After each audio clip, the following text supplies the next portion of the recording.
अटल बिहारी वाजपेयी पर्वतारोहण संस्थान मनाली में आयकर विभाग द्वारा जागरूकता कार्यशाला का आयोजन किया गया।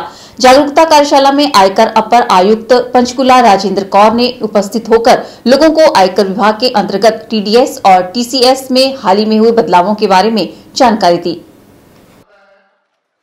आयकर अपर आयुक्त पंचकुला राजेंद्र कौर ने बताया कि केंद्रीय प्रत्यक्ष कर बोर्ड आयकर विभाग जगह जगह कार्यशाला लगाकर टैक्स देने वाले लोगों को जागरूक कर रहे हैं ताकि उन्हें दिक्कतों का सामना न करना पड़े। उन्होंने बताया कि इस दौरान लोगों को आयकर विभाग के अंतर्गत टीडीएस और टीसीएस में हाल ही में हुए बदलावों के बारे में भी जानकारी दी जा रही है। आयकर विभाग पंचकुला के डिप्टी कमिश्नर विवेक वर्धन ने भी आयकर अदा करने वाले लोगों को आयकर संबंधी विस्तृत जानकारी दी। टीडीएस है जो इनकम टैक्स डिपार्टमेंट में ज़्यादा टैक्स डिडक्शन जो है मेजर सोर्स है टैक्स कलेक्शन का।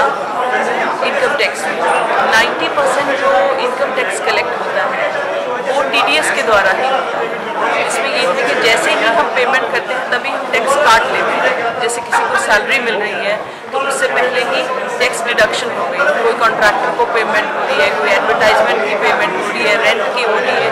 तो धीरे धीरे हम ये कोशिश कर रहे हैं कि ज़्यादा से ज़्यादा जो पेमेंट्स हैं वो टीडीएस में आती रहें ताकि उसी टाइम टैक्स डिडक्शन होती रहे। अब तो प्रॉपर्टीज़ भी जब सेल परचेज होती है तो उसी टाइम ही हम टीडीएस कर रहे हैं। तो ये भी लायबिलिटी उसी टाइम अराइज हो रही है, ये भी लास्ट ईयर से। सो धीरे धीरे सारी प्रोविजन जैसे ज्वेलरी की सेल है, कोई बुलियन की सेल है, वो सब इसमें आ गया है। और इस साल जैसे मोटर व्हीकल अभी फिलहाल बड़े मोटर व्हीकल्स लिए हैं जैसे 10 लाख से ऊपर वाले, ताकि उनकी जब सेल हो उस टाइम ही टैक्स रिडक्शन हो जाए।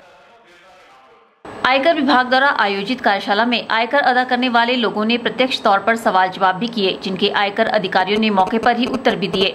बता दें कि आयकर विभाग मंडी के इनकम टैक्स ऑफिसर पद्मा नवगैल ने कार्यशाला आयोजित करवाई। उन्होंने कार्यशाला में आने पर सभी लोगों का आभार जताया। उन्होंने उम्मीद जाहिर करते हुए कहा कि कार्यशाला में दी गई जानकारी से टैक्स का भुगतान करने वाले लोग जरूर लाभ उठाएंगे। के चैनल के लिए मनाली से शिवराम राणा की रिपोर्ट।